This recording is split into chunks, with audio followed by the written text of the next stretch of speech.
Loneliness is a chemical disposition. Ang lahat po ng creation ng Diyos, hindi hiwa-hiwala yan. Yung arithmetic, mathematics, numbers, nasa tao yan, nasa halaman, nasa mga ibon. Yung physics, nasa atin. Ganon din yung chemistry, electricity. May electricity na umanda sa ating katawan. Merong chemistry yan. Kaya napakahalaga, change your body chemistry. Sa katunayan, isa pong propeta ang sobrang lumungkot at gusto na niyang mamatay. Pero nung naiba ang body chemistry, naiba na rin ang kanyang pananaw at gusto na uli niyang mabuhay. 1 Kings 19, 7-8. The angel of the Lord came back a second time and touched him and said, "Get up and eat, for the journey is too much for you." So he got up and ate and drank. Si Elijah, isa sa mga pinakadakilang propeta na naglakad sa balat ng lupa, dumating sa sobrang lungkot na hinihiling niya sa Diyos, bawiin na ang kanyang buhay. At nangyayari po yan sa mga taong sobrang lungkot, parang nawawalan sila ng dahilan para mabuhay, kaya yung mga iba nagpapakamatay pa nga. But such a desire is not normal. It is brought about by chemical, among other configurations in the human person. Kaya dapat i-isolate at bigyan ng lunas ito. So when you are lonely, when you're very lonely, eat, drink. At kung kailangan na uminom ka ng gamot na ipinrescribe sa'yo ng doktor, take medicine. In fact, even psychiatry leans heavily on chemistry. Kaya pagka ang mga pasyente sa psychiatry ay depressed, pinibigyan niya ng mga medicine na you can call uppers, pampasigla.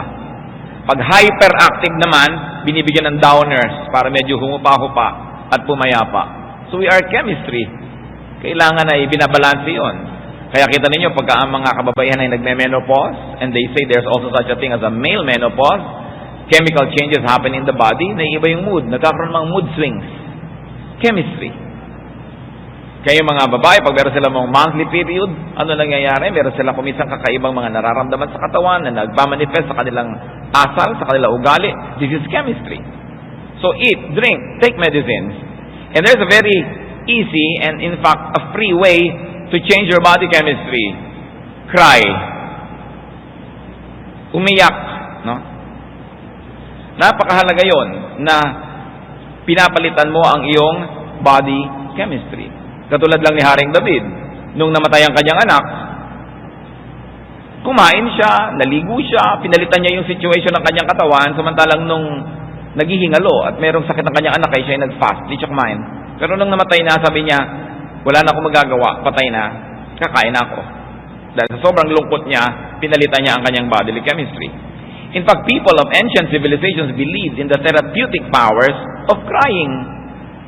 More than 2,000 years ago, si Aristotle theorized that crying at a drama or watching a play and crying while watching it cleanses the mind. Na nagpapatanggal ang pag-iyak ng mga hindi maibulala sa damdamin sa tinatawag niyang catharsis. At sabi niya, napakalaking gaan ng kalooban ng tao pag naiiyak ang kanyang lungkot. Kaya nga po may mga tao talaga na pagka nalulungkot-lungkot na, ini-induce na nila yung sarili ng umiyak ng umiyak ng umiyak. At pagkaiyak, masarap na ang tulog. No? Ito siguro ang dahilan kaya mas madalas mamatay mauna ang mga lalaki sa mga babae. Mas marami naman talagang byuda kaysa byudo, di po ba? Kasi ang mga kababaihan, mas madaling umiyak. Kasi sa kultura natin, huwag kang iiyak, lalaki ka. Magpakatigas ka, ayun, nanigas, namatay. Kasi hindi nakakaiyak. That's why many people go to tearjerkers, yung mga pelikula na talagang sobrang lungkot. At saka nanonood ng mga telenovela na talagang sobrang lulungkot. Kasi nagkakaroon ng tao ng excuse para iiyak. Hindi lang yung lungkot ng kwentong pinapanood nila, pati mga sarili nila mga lungkot. Lumalabas yung luha. At pag-alaman po ng mga nagsasaliksik na yung luha, siniyasat nila yung chemical composition, that it has many toxins found in stressed out muscles. Maraming laso ng katawan lumalabas kasama ng luha. Kaya yung talagang magaling umiyak, madaling din mag-relax. Libre pa. Change your body chemistry. Bukod sa kumain, uminom, umiyak, perspire. Mga kapatid, makinig kayo mabuti kasi libre to. Pag nalulungkot kayo, mag-exercise kayo. Move your body. Walk, run. Do martial arts exercises. Dance. Papawisin ninyo ang inyong katawan.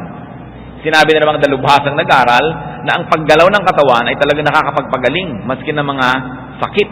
At hindi lang sakit ng katawan, kundi sakit ng damdamin, mga lungkot, at mga malalalim na mga pighati. Dance is considered especially a very efficient form of therapy. Dance, or movement therapy as it is called in some circles, has been used for centuries as a way of improving mental and physical well-being. No? Pati sa paggalaw, si Elijah nga, nung nakakain, nakagalaw, at nung nakagalaw, sumigla uli ang buhay. 1 Kings 19:8, strengthened by that food, Elijah traveled 40 days and 40 nights until he reached Horeb, the mountain of God. There he went into a cave and spent the night. Nung sobra siyang depressed, gusto niyang mamatay, pinatulog, pinakain, pinainom, nakagalaw, at sumigla uli ang buhay. Mapalad po tayo kung hindi tayo paralyzed dahil pwede tayong gumalaw. Ngayon, ang ating mga kapatid na merong paralysis, may karamdaman, hindi maikilos ang katawan, kailangan nilang pairalin at paandarin ang lakas ng kanilang isip para mapaandar nila ang kanilang isip kung sakali mga katawan ay hindi mapaandar. The human body is an amazing creation that we can always find ways to compensate for the things that we cannot do or things that we do not have. Yung mga wala sa'yo, nagagawan mo yan ng paraan. Kaya kaysa mainggit ka, halimbawa, ikay paralyzed, nainggit ka doon sa hindi makagalaw, lalo ka lang magkakasakit. Kailangan gumawa ka ng paraan na paggalawin, kung hindi man ang iyong katawan o mga maliliit na bahagi ng iyong katawan, paggalawin mo ang iyong isip. At paggalawin mo ang iyong mata, kumurap ka ng kumurap, kumindat ka ng kumindat, do something, dahil movement changes your body chemistry. Kaya uulitin ko mga kapatid, lalo yung mga malulungkutin, ang dami naman natin kasing opportunity malungkot ngayon eh. 10 million OFWs, ibig sabihin there are 10 million other halves of the OFWs na hindi kasama ang kanilang asawa. More or less. Kasi iba konti magkasama. Dahil sa bawat isang OFW, may isang nangungulilang ama o ina, may nangungulilang asawa, may nangungulilang mga anak. Doon pa lang, ang dami na nating opportunity malungkot. Pagkatapos, kahit hindi ka OFW naman, hindi kayo lagi magkasama ng mahal mo sa buhay. Isang malakas magpalungkot yan eh, magkahiwalay kayo. Pero sinasabi ko nga po sa mga malulungkot, mabuti nga ngayon eh, meron ng internet, pwede na kayong mag-text, pwede na kayong mag-chat. Nung araw, magbo-voice tape ka pa, nasasabihin mo, ihuhulog mo pa sa koreo, isang linggo bago dumating doon, magbo-voice tape yun din at ihuhulog sa koreo, isang linggo bago dumating sa'yo, 2 weeks later ang sagot. Ngayon, text lang, ang bilis. Papa, wala na kaming pera ng mga anak mo. Ang bilis! Di ba? So, ang bilis ng communication. Kaya, hindi na masyado dapat na iniinday ang ganyan mga lungkot dahil better off tayo ngayon than before. But, I'm going back to my issue. Pag nalulungkot kayo, exercise. If you have the money, go to the gym. If there is a gym, go to the gym. Biruin nyo, gaganda pa kayo, aayos ang inyong katawan, lulusog kayo habang nalulungkot. Kaya pag may nakapansin sa'yo, wow, kumare, ang sexy-sexy mo. Kasi ang lungkot ko eh. Di ba? Kasi ang lungkot-lungkot mo, tapos bumigat ka ng bumigat, no? Lalong humirap ang iyong kalagayan. So, change this, exercise. It will change your disposition, it will change your looks. It will be an advantage instead of a disadvantage. Another point, when lonely, create, recreate, work, do something creative, do something productive and helpful. Kailangan ng mga tao maraming ginagawa. Sapagkat yung paggawa, nakakalibang. Nakakatuwa pa yung bunga ng yung ginawa. Si Solomon po, na pinakamarunong na tao sa balat ng lupa, naging pinakamalungkot din. Sabi niya kasi sa Ecclesiastes 1:18, for with much wisdom comes much sorrow. The more knowledge, the more grief. Kaya yung mas matatalino, mas malungkot yan eh. Kesa sa hindi masyadong matalino. O baka maglungkot-lungkot ang tuloy kayo ngayon, ano? Dahil nakakalungkot pag marami ka ring alam. Kaya yung pong binibigyan ng Diyos ng ministry na maging marunong para akayin yung mga hindi marunong, maraming kalungkutan yun. Kaya dapat suportahan. Kasi biruin mo sa kanya na-assign na maging marunong para sa iba. Si Solomon, ganun ang nangyari sa kanya. Sabi niya, with much wisdom comes much sorrow. So ano ang isa sa mga ginawa niya para harapin at talunin yung lungkot? Sabi niya sa Ecclesiastes 2:4-5, I undertook great projects. I built houses for myself and planted vineyards. I made gardens and parks and planted all kinds of fruit trees in them. Naging productive siya. Imbes magmukmok, malungkot, magdrama, gumawa ng mga bagay na kapakipakinabang para sa kanya at para sa iba. At ang masaya po sa nagtatrabaho, napapagod. At ang napapagod, nakatulog, nalilimutan ng lungkot. Yung dalaw ng lungkot, yung sumpong ng lungkot, nalampasan. Hindi mo naman pwedeng lampasan ang lahat ng lungkot ng buhay. Ang goal lang mo, lampasan yung lungkot ngayon. Mabuhay ka hanggang bukas. Because yung lungkot ng bukas, magkakaroon ng lungkot ng grasya ng Diyos na pambukas. Yung grasya ng Diyos sa iyo ngayon, para lang sa lungkot mo yan ngayon. So huwag mong solve yung lahat ng lungkot na darating pa. Ang mahalaga, buhay ka pa bukas. Dahil bukas, may bagong grasya. Every new morning brings new blessings from God. Kaya yung mga iba, sobrang nalulungkot, pinapakyaw na nila ngayon yung lungkot na darating pa. No. Sabi sa Bible, let the day's own trouble be sufficient for the day. Napakahalaga, one day at a time. One lungkot at a time. One problem at a time. Another thing to do, brothers and sisters, pag nalulungkot, at ito tinulungan tayo ng Diyos dito, naglagay siya ng marami sa paligid, be soothed by beauty. Hayaan natin na ang kagandahan na nilikha ng Diyos ay magpahupa sa ating damdamin, magpalamig sa ating mga init, at magpangiti sa ating mga simangot. Relax and rest. Find beauty in the arts. Kaya kahit naman po sa kolehiyo, sa universal education, kasama yung humanities, kahit ka mag-engineer, kahit ka magiging physicist, kahit ka magiging biologist, dadaan ka sa humanities, dadaan ka sa arts subjects. Kasi para ka maging kumpletong tao, dapat mong malaman na bahagi ng iyong buong pagkatao, nilikha ka ng Diyos, to find, appreciate, and create beauty, especially in the arts. Nakita niyo po si Haring Saul na binabagabag ng mga kung ano-anong demons inside him. Pag siya'y tinugtugan ni David, umaalis ang masasamang espiritu at natatahimik siya. 1 Samuel 16:23. Whenever the spirit from God came upon Saul, David would take his harp and play. Then relief would come to Saul. He would feel better, and the evil spirit would leave him. Dahil sa music. Evil spirit cannot stand good music. Hindi nila gusto yan. Marami nag-iisip na doon daw sa impyerno siguro walang sound. Pero yun yung torture na walang sound. Kasi may sound, arrange mo lang, yung nagiging music. It can entertain you. Appreciate the arts. Look at beautiful things. Nilikha tayo ng Diyos na may likhas na kagandahan sa ating kalooban. At maganda na ito'y tapatan ng kagandahan na nasa labas ng ating pagkatao. Sapagkat pag nagtatapat yung dalawang yan, yung kagandahan sa iyong loob at kagandahan sa labas, may kapangyarihan na dumarating sa tao. We were fearfully and wonderfully made. And we were wired in creation for beauty. That's why you beautify your surroundings. Kahit maliit ang bahay, ayusin, huwag magulo. Para you are surrounded by order because God is God of order and you're surrounded by beauty. Sabi nga ni Mrs. Marcos, a man who doesn't appreciate beauty is only half a man. Hindi lang pambabae yung beauty, no? Dapat ang lahat ng tao, nagugustuhan mo yung mga bagay na magaganda. What else do you do when you're lonely? Change places. Lumabas-labas ka sa yung kuweba kung nalulungkot ka. Makinig kayo mabuti mga kapatid, lalo yung mga malulungkutin, kadalasan, lugar, yung nagpapalungkot sa inyo, hindi nyo napapansin. Na, kumisan iniisip mo, ba't nga ba ang tagal ko nagtiyaga sa ganitong uri ng kwarto? Ba't hindi ko man lang pinaganda? Ba't hindi ko man lang nilagyan ng magagandang picture? Bakit ako nagtiyaga na nakalagay dito sa kedilim-dilim na kalagayan na ito? Bakit ba nagpapagawa ako ng banyo wala man lang kabinta-bintana? Ang dilim-dilim, puro lumot. No? Imbes comfort room, discomfort room. ang mga banyo. Yung mga parang hindi na inisip mga tao na the place actually has an effect on you.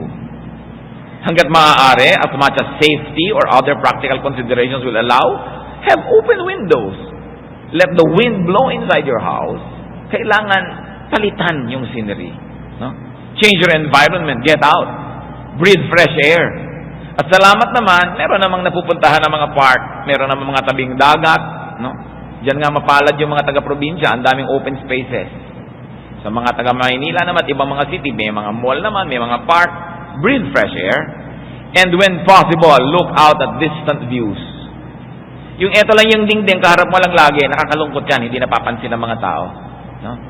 Kaya yung mga accountant, yung mga antrabaho, laging mga paperwork, may tendency lagi yan malungkot. Kasi lagi kang nakasubsob sa kaprasong view, maliit na kwarto usually, lalo't inilalagay pa yung mga accounting at mga sales office sa mga basement, nakakatulong yan na lumungkot ka.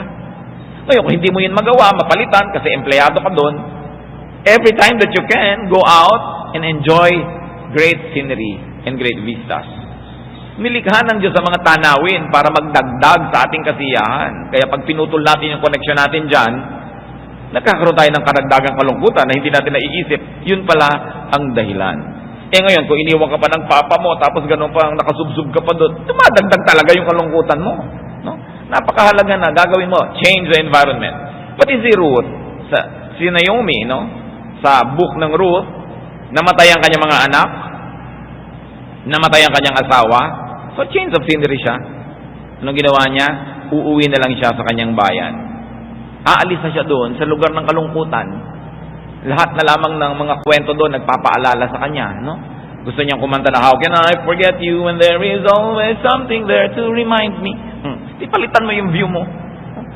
Ang mahirap kasi, halimbawa, meron ka mahal sa buhay, naghiwalay kayo, iniwan ka, ikaw yung naiwan doon sa inyong lungga, ikaw ang lagi nakakaalala dahil kitang-kitang dito siya naupo, dito siya tumayo, no? Dito niya ako pinagsasampal, dito niya ako kinaladkad. Ikaw ngayon itong nagdadrama-drama, magpalit ka ng lugar para mapalitan yung arrangement ng iyong buhay. No? A change of scenery can bring a newness of life and can bring you opportunities. When lonely also, change focus, change thoughts. Palitan ang laman ng isip. Kung sakala nyo, kailangan nyong lutasin ang problema habang kayo malungkot, mali. Pag kayo ay malungkot, hindi yan panahon para lumutas ng problema. Yan ay panahon para lampasan yung lungkot. Yun ang goal nyo lang. Not to solve the problems of a lifetime, but just to survive for another day. Kailangan libangin ang sarili. You do not need to solve your problems all at once. Especially when loneliness is all over you, and especially during the time of depression.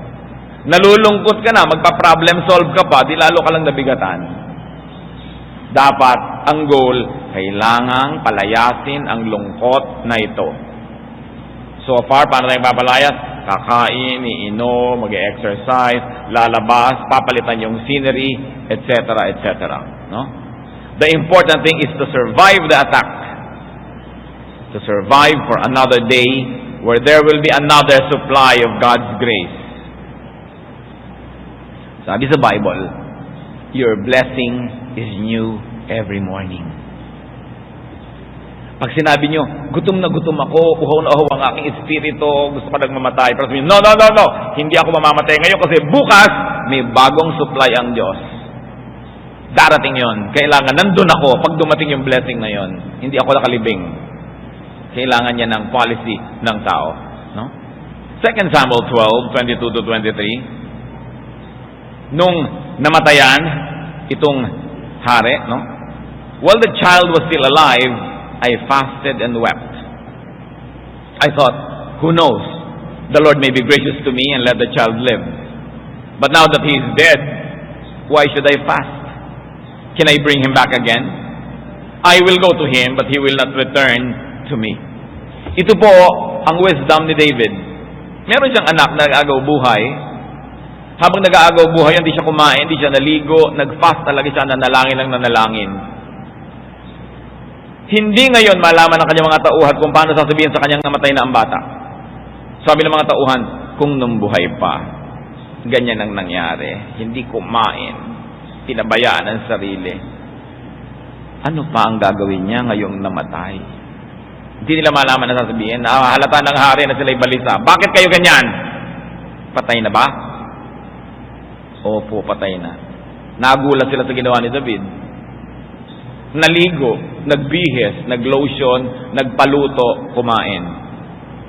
Bakit ganyan na nangyari? Sabi ng mga tao, sabi niya, nung may magagawa pa ako, ginawa ko lahat. Pero ngayong wala na, ibibigay ko na sa Diyos. Total, susunod ako sa Kanya at hindi na siya makakabalik sa akin ngayon. Sabi kaya, kakain na ako, maliligo, aayusin ang sarili, itutuloy ang buhay. Nawa tayo ng mga hindi naman naiiwasan na mangulila, iwan ang ating mga mahal sa buhay at mauna sila doon sa kabilang buhay. Habang buhay, gawin natin na magagawa natin. Magpuyat ka, magbantay ka, maghihirap ka. Pero kung kinuha na ng Panginoon, nasa kabila na, dapat mo nang ituloy ang buhay mo. Nagawa mo na naman ang pwede mong gawin eh. Maligo ka na, magpabango, ayusin ang mukha, kumain. Dahil magkikita naman kayo pagdating ng panahon. Sabi ni David, hindi ko na siya mapapabalik dito. So ang akin na lamang na ginhawa sa isip ko, pupunta naman ako sa Kanya pagdating ng araw. Pero habang hindi pa ako pinapapunta doon ng Diyos, nandito pa ako, I will have a full life here. Because life is a gift from God. It must be nourished, it must be enjoyed, even when loved ones go ahead in death's dateless night. Napakagandang isipin yan, mga kapatid, na gawin ang lahat ng pagpupuyat, pagbabantay, pero kung sakaling eto na, nandyan na, panahon na para damputin uli natin yung mga bahagi ng buhay natin na pinabayaan natin nung tayo nag-aalaga, nung tayo nagsisikap na pahabain ang buhay niya. Sapagkat ang buhay na ito, bagamat dinadalaw ng kalungkutan, ay huwag natin dapat relimutan na regalo ito ng Diyos. Dapat itong mahalin at dapat na ipamuhay sa pinaka masarap na pwedeng buhay. Because life is a gift. No? The attitude of David could be a good model for the bereaved. No? Ngayon, napakahalaga mga kapatid, yung pag-change ng thought. Kung kayo ay merong kilala na nalulungkot, na may problema, huwag kayo ang magbubukas ng topic. Alam mo, may problema siya sa asawa. Tapos nagkikita kayo bukas, magkakape kayo, ikaw agad, ano na nangyari sa asawa mo? No. Dapat yung taong nalulungkot, ang bigyan nyo ng privilege kung gusto niyang buksan o hindi. Hindi para sa atin buksan yung sugat niya. Pero kung gusto niyang buksan yung sugat, nagbibigay siya ng mga hint na yun ang gusto niyang pag-usapan, sakay ka lang. Sige, pag-usapan natin. Pero hindi para sa iyo buksan yun at kalkalin. Kasi ang tao pong nalulungkot, ang taong namimighati, napaka-sensitive. Konting kante, konting hipo mo lang, sakit na sakit. Kaya kailangan siya ang magbibigay ng permiso sa iyo na pwede natin pag-usapan, kaya ko ngayon. Kasi meron po mga dumadating na lungkot sa buhay ng tao, mga problemang dumarating sa buhay niya na para bang gusto niya sabihin, Diyos ko, sana naman po wala nang kasunod ito ngayong araw na ito. Kung meron man next week na, kasi hindi ko na yata kaya, kung may dadagdag pa. No? Kaya tiyakin natin na kung tayo po nagmi-minister sa mga tao, huwag tayo yung magdagdag ng load na hindi niya kaya o ayaw niyang dalhin sa oras na yon. Na nandun lang tayo, let the grieving person preside over his or her life at tayo nakasupport lang ng nakasupport. Kasi kuminsan sa ating katabilan, kadaldalan, may nasasabi pa tayong lalong nagpapabigat sa damdamin ng tao. Kung minsan, ang sakit-sakit ng loob niya tungkol sa kanyang asawa, yung asawa ko talaga, napakasama niya, ganyan. Tapos dadagdagan mo, talaga yung asawa mo, demonyo talaga yan, ganyan. Nasasaktan din siya dahil may right siya na sabihin yun tungkol sa mahal niya sa buhay, pero ikaw wala. Pag ikaw na nagsabi, galit na rin siya sa'yo. No? Kasi mahal niya yun. So maingat tayo, dapat yung bibig. Napakalaki ng nagagawa niya sa ikabubuti o ikasasama ng kalagayan ng kapwa. Pero pag ang kapwa ay sobrang lungkot, napaka-sensitive niya, isang salita mo pwede siyang malagot ang hininga. Kaya dapat mabait tayo sa mga nalulungkot. No? At yung pag-aalala tungkol sa maraming mga bagay, isipin natin, balikan natin na may bukas para sa ibang problema, huwag nating pakyawin lahat. Sa Matthew 6:34, sabi ng Panginoong Jesus, therefore do not worry about tomorrow, for tomorrow will worry about itself. Each day has enough trouble of its own. At Romans 12:2, be transformed by the renewing of your mind. It has a universal meaning. You want to change the equation of your life right now? Change your thoughts. Change the way you think. Focus on something else. Focus on beautiful things. And allow the lonely people around you to refocus their thoughts. Bigyan nyo sila ng ganung lugar. Psalm 42 verse 5, isang magandang halimbawa ng pagpapalit ng laman ng isip. Why are you downcast, O my soul? Why so disturbed within me? Put your hope in God, for I will yet praise Him, my Savior and my God. So nakita nyo, from downcast and disturbed to hope and praise.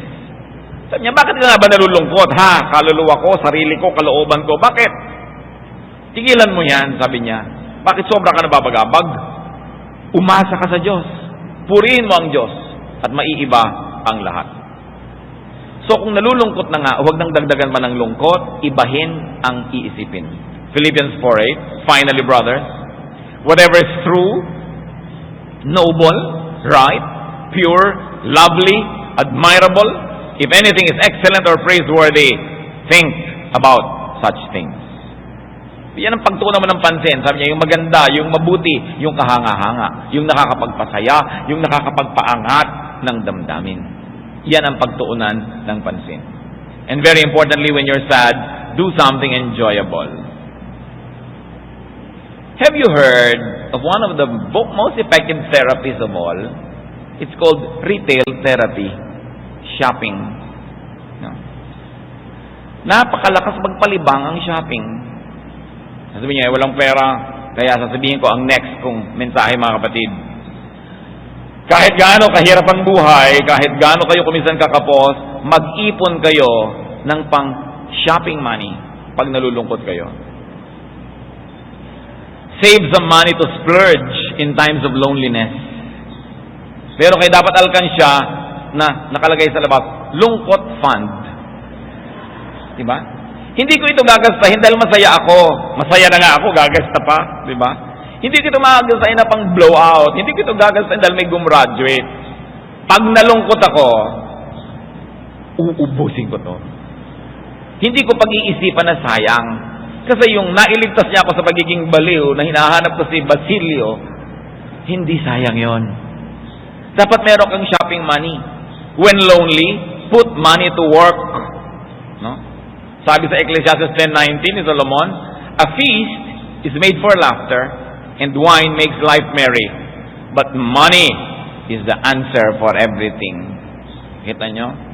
Nakakapagpasaya yung pera. Hindi lagi, pero madalas. No? So, mag-ipon-ipon kayo ng tawag? Lungkot fund. Ngayon, ang ipanalangin nyo, hindi nyo magamit buong buhay. Sana nga. Pero kung sakali, meron kayo nun. Meron naman mga tao, napaka-miserable, walang maibili kahit lason kung gusto magpakamatay. Wala man lang naimpok. No? Kailangan nag-iipong-ipong ka na pangpasaya sa buhay kasi dumadalaw ang lungkot. Mga wives, di ba? Mag-ipon-ipon kayo. Pagka biglang nawawala ang asawa nyo, hanapin sa tawi-tawi, dapat may pamasahe naman kayo. Ang hirap-hirap nung balisa-balisa ka sa buhay, may nabalitaan ka nasa tawi-tawi, wala kang pamasahe. No? Nakatingin ka lang sa picture sa kalendaryo sa dingding nyo at pinag-uumpugan mong ulo mo dahil wala ka man lang. Ang hirap namang malungkot na wala ka pa, no? So, kailangan pinaghahandaan ng ganyang bagay kasi dumarating. And when lonely, what else do you do, brothers and sisters? Talk. Let it out. Confess. Napakalakas magpagaan yung nagko-confess ka. No? Gumaan. Kaya lang ang bumigat, yung pinag-confessan. Pero ang bigat-bigat ng loob mo, tapos yung sa asawa mo, pagkaganing kong loob ko, sasabihin ko yung pinagtataksa lang sa the last 50 years, ay, lumog din ang loob ko. Kasi biglang natumbay yung asawa mo, namatay. Dahil lumipat sa kanya yung bigat. But confession really does help. No? Yung nagko-confess ka, nagsasabi ka, share. At napakaganda po ng Tagalog dyan. Wala nang gaganda pa. Huminga. Sabihin ako, makahinga man lang ako, ihinga ko man lang itong aking sama ng loob na ito, no? Kailangan ng tao hinga. Kaya mahalaga na meron tayong nahihingahan. Nehemiah chapter 2 verses 1 to 3. Sabi nitong propetang si Nehemiah, dahil siya ay tagabigay ng alak sa hari, sila ay bihag sa ibang bansa, I took the wine and gave it to the king. I had not been sad in his presence before, so the king asked me, why does your face look so sad when you are not ill? This can be nothing but sadness of heart.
Alam niyo po, sa presence ng royalty, bawal lumungkot.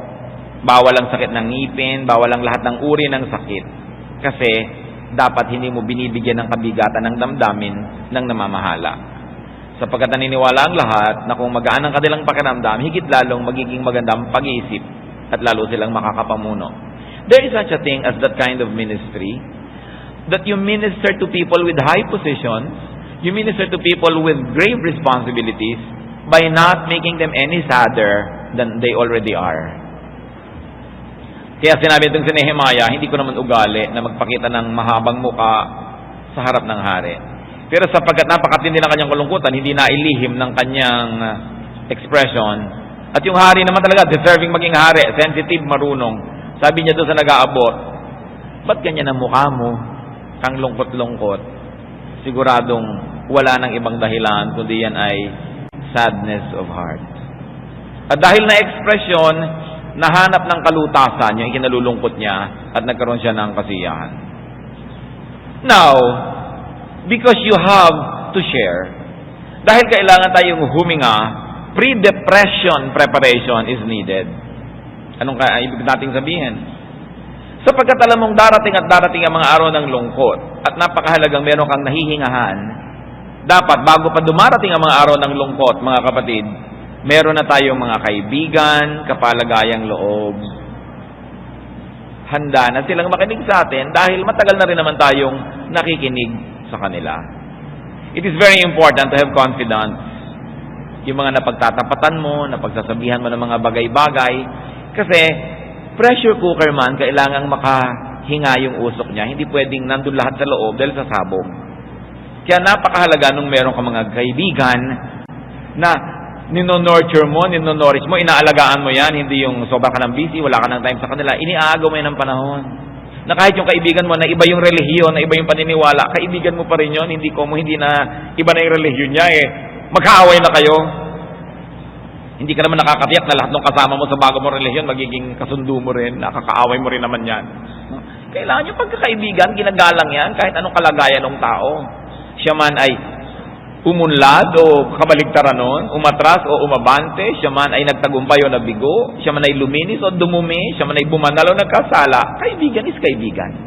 That is a sacred relationship. And God had provided these avenues for friendships because He knows that it's through the ministration of friends that we can survive many lonely days.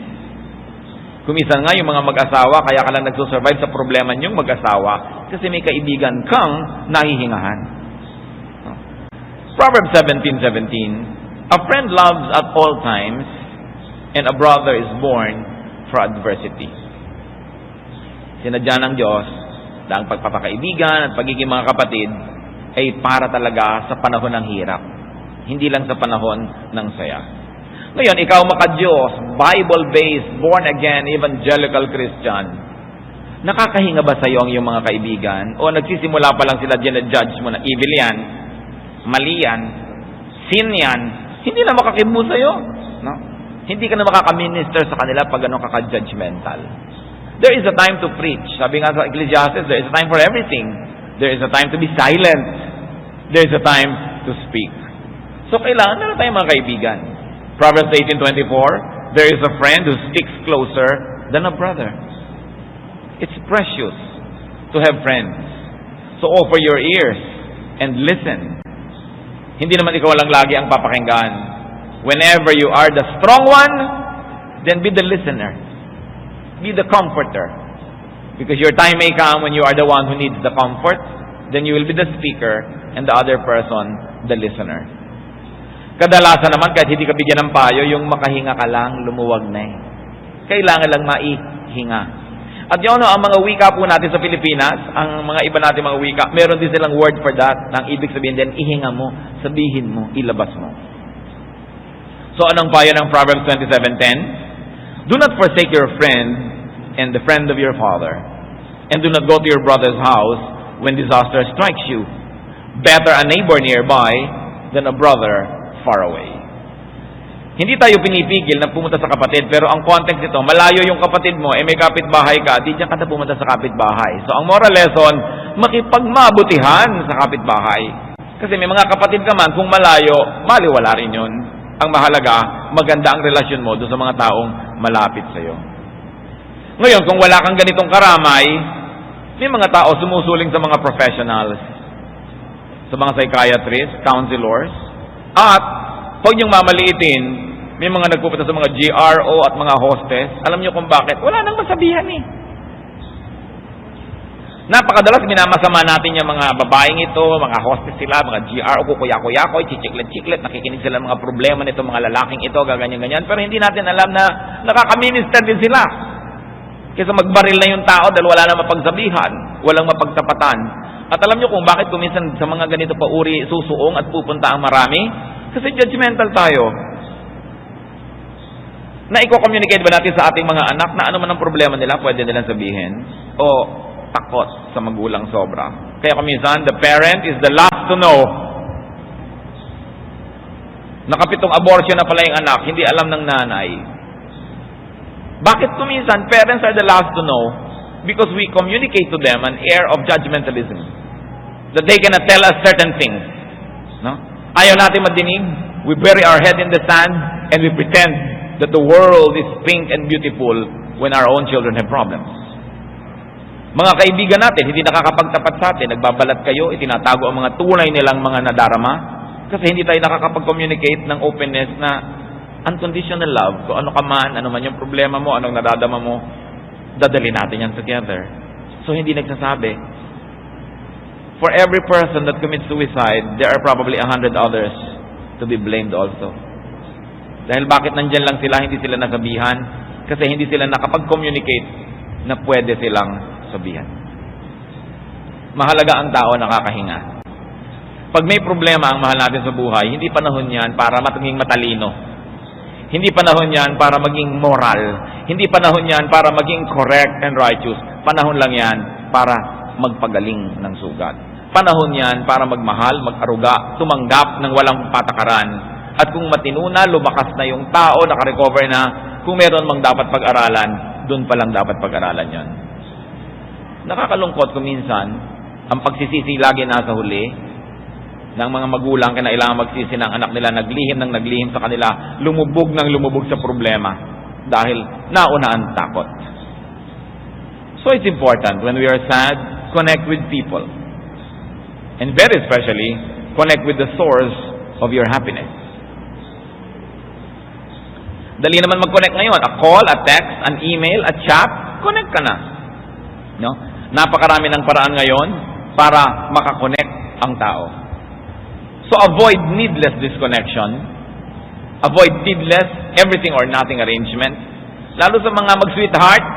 Kaya naman ang lungkot-lungkot mo, ayaw mo lang mauna mag-text eh. Kung nag-text ka lang, text na rin siya dahil hindi na rin siya makatiis. Inaantay lang mauna ka na. Di, ulahan mo na. Nang matapos na yung lungkot na yan. Yung mga ayaw mag-usap, hirap na, pero ang totoo, mauna lang siya, Diyos ko, paunahin mo lang po because of my pride naman. Kahit konting-konting una lang, kahit smiling, pwede na. No? Tapos, kakausapin mo, dalawang text lang nagpalitan, natanggal na yung lungkot mo, bumalik na yung saya mo, bakit di mo gawin? Pinapahirapan mo yung sarili because of pride. Pag may mga tao nagmamahalan, tapos hindi sila nag-uusap, nag-aaway sila, nakakalungkot yun, pareho rin namang nalulungkot, parehong gumagawa ng mga kabalbalan para malibang. Why not do the easier thing and be the first one to reconnect? Dahil pag mahal ka rin naman yan, isang hi mo lang, mamaya may sagot na uli yan sa'yo. Tapos na, problema nyo. Kung bakit ganun, yung mahal na mahal mo sa buhay, yung hindi lang mag-text, pinoproblema mo, laki-laking bagay. Pero isang text lang, para ka nang dinala sa paraiso. Piso lang. Diba? So, dalian. Connect with the source of your happiness. It could be the most powerful medicine. And if this is not possible at all, because that person does not want to connect with you, halimbawa, connect with an empathizing person or connect with an enjoyable companion. Kaya mahalaga kung may mahal ka sa buhay, meron kayong common friend. Para kung kayo nagkasira o whatever, meron ka malang nahihingahan, nakilala rin niya yung karakter ng buhay mo na yon, lumuluwag ang iyong kalooban. We were created by God to need other people and to be needed by other people. But you have to invest time, energy, a lot of love to nourish such a relationship. And of course, above all, when you're lonely, how to survive it? Connect with God. Kailangan pa bang i-memorize yan? Diba? Pray. Worship. 1 Samuel 1:10 and 12 to 16. In bitterness of soul, Hannah wept much and prayed to the Lord. As she kept on praying to the Lord, Eli observed her mouth. Hannah was praying in her heart, and her lips were moving, but her voice was not heard. Eli thought she was drunk, and said to her, "How long will you keep on getting drunk? Get rid of your wine." "Not so, my lord," Hannah replied. "I am a woman who is deeply troubled. I have not been drinking wine or beer. I was pouring out my soul to the Lord. Do not take your servant for a wicked woman. I have been praying here out of my great anguish and grief." And because of that, God honored her situation and gave her relief. Marami tayong mga relief. Merong advisable, merong dangerous. Katulad ng sinasabi nating relief in the hands of professionals, sometimes in hostesses and GROs. We are not saying that's a good thing to do. But what we're saying is, bakit nagpupunta doon yung asawa mo, hindi mo ma-comfort? Diba? Bakit kailangan humanap ng ganitong uri ng mga libangan? May pagkukulang ba tayo sa mga mahal natin sa buhay? Hindi natin agad-agad na sinisisi yung ganyang mga tao at ganyang mga professionals. Sapagkat nagkakaroon tayo ng mga pagkukulang, kaya nagkakaroon ng pangangailangan sa mga ganong uri ng mga paglilingkod. Malaki at malawak yung buong istorya. Hindi mo lang pwede ito ang problema, ito masama, ito masamang babae. Bakit nagkakaroon ng ganyan sa lipunan? Sapagkat maraming pangangailangan na hindi natutugunan ng mga dapat ay tumutugon doon. We've got to think of it from a more comprehensive perspective. So, kumusta ang ating mga kalungkutan? Remember, you do not need to solve the problem of a lifetime. Just survive the day. Just survive the night. Tomorrow is another day. It will bring another blessing. It will change everything. A new sunrise changes many things. And it's very important to help others survive. When others around us are lonely, be kind. No? At kung may mga tao na dahil sila nagkakilala, nagkatagpo, naging magkaibigan, naging magkaibigan, huwag na tayong mangontrabida dyan. Rejoice that there are two less lonely people in the world. Bakit may mga tao kontrabida? Pag nakakakita na nagkakaigihan, ang gusto intrigahin, paghiwalayin. Pero pag pinaghiwalay naman, hindi naman nila sasamahan, hindi naman nila papakainin, hindi naman nila tetextan, hindi naman nila papadalan ng bulaklak. Ba't ka nakikialam? 6 na bilyong tao sa planeta, ang dami-daming malungkot. Kasi hindi sila nagkakatagpo-tagpo. Ngayon, pag kami nagkatagpo, himala, huwag nyo nang guluhin. Liba nilang may maiaalok kayong mas mabuti at handa naman yung taong tanggapin ang inyong iniaalok, huwag na kayong sumali sa kwento. Be happy that there are people who are happy. At kailangan, lagi tayong merong nakalaan sa ating puso na openness to share. gumagaan ang problema pag pinagtutulungang dinadala. And friends, I will repeat, are very important blessings from God, because friends multiply our joy and divide our sorrow. Aming Diyos, salamat sapagkat kayo'y mahabaging Diyos. Salamat kayo'y concerned sa buhay namin. Dalangin namin, Panginoon, yung mga kalungkutan ng aming buhay ay maihanap namin ang lunas sa iyong karunungan, sa iyong mga salita. Nawa ang aming mga pinag-aralan ay mapakinabangan at dagdagan niyo pa, payamanin sa isip ng mga kapatid. Manalangin tayo mga kapatid right now. Bow to the Lord in His holy presence and let the Spirit speak to you. I like to pray for some people with heads bowed, eyes closed, in the presence of the Almighty. Nais ko pong ipanalangin ng mga kapatid ngayon na mayroong mga matinding kalungkutan. Mahirap dalhin, mahirap harapin, nandyan. Hihingi tayo sa Diyos ng habag. Sino man sa inyo, mga kapatid, ang nais maipanalangin, meron kayong mga kalungkutan, I'd like you to stand. We're going to pray. We're going to ask God for a blessing. Praise God for your openness to the Lord and for our honesty that we are lonely. Sino pa po ang nais tumayo? Hindi yan dapat kinakahiya. Inilalapit yan sa Diyos. Inihihingi yan ng pagpapala. Sapagkat ayaw ng Diyos na tayo nalulungkot. Gusto niya meron tayong kasiyahan sa buhay, payapa tayo tahimik. Kung meron pa pong nais mag-acknowledge ng ganitong kalagayan and say, Lord, I'm lonely. Help me. I like to be touched by you. Tumayo kayo. Nais ko kayo ipanalangin. This is the time when we can be together in spirit. And the Lord says, when 2 or 3 are gathered in my name, I am there in their midst. When 2 of you are in unity and you ask, heaven hears. Kung may nais pang tumayo, tumayo kayo. Diyos namin, Diyos ng kasiyahan, Diyos ng kapangyarihan at pag-ibig. Hipuin mo ang bawat anak mong tumitindi ngayon sa iyong harapan. Nagpapahayag na kailangan ka. Kailangan namin kayo, O Diyos. Maraming umaalis sa buhay namin, kailangan namin kayo. Maraming nag-aalis ng aming kasiyahan, bumabawi ng mga pahiram na kasiyahan. Kailangan namin kayo, O Diyos. Marami kami mga pangamba, marami kami iniisip na nagpapalungkot. Kailangan namin kayo. Panginoon, nilalapit ko sa iyo very especially ngayon yung mga nangungulila because they were bereaved. Kung meron man na dahil sa makabilang buhay ang mahal sa buhay, punuin mo ng espiritu mo yung nabakanting bahagi ng kanilang puso. At nang sa ganon, gumaling ang sugat at maibsan ng kasiyahan na nagmumula sa iyo. Dinadalangin ko rin ang mga kapatid na nalulungkot dahil nagkahiwalay sila ng mahal nila sa buhay. Maaring iba't iba ang dahilan ng pagkakahiwalay pero ganun pa rin nagkahiwalay. Bigyan mo, Panginoon, ang kaaliwan. Bigyan mo ng lakas ng loob. Magpadala ka ng mga tao at mga bagay na magbibigay ng kasiyahan, ng kapahingahan ng isip. At para sa iba pa ang mga dahilan ng mga kalungkutan, Panginoon, maring nabigo, hindi nagtagumpay, maring napahiya, maring basta malungkot lang lalo, hindi niya alam kung ba't siya malungkot. Hipuin niyo, Panginoon. Ipakita niyo ang daan upang magkaroon kami ng kaligayahan sa buhay.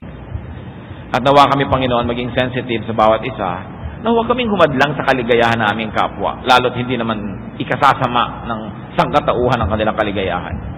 Ituro mo sa amin, Panginoon, na itrato ang bawat isa na individual, na hindi namin pwedeng i-apply sa bawat tao ang isa lamang na prinsipyo because everybody is unique. Teach us, Lord, to respect persons, to respect uniqueness of persons, and to respect personal circumstance. Maupo kayo mga kapatid, patuloy tayong mananalangin. Sa ilang saglit, nais ko ipanalangin ninyo ang mga kilala nyo na alam nyo malungkot. Pray for such persons. Bao đêm đợi chờ mưa rơi, lòng trời vơi như gió biển khơi, cánh chim bể nhau tung bay, người đầu hay ta không oán trời, bao năm tình yêu chưa phai, giờ chia hai.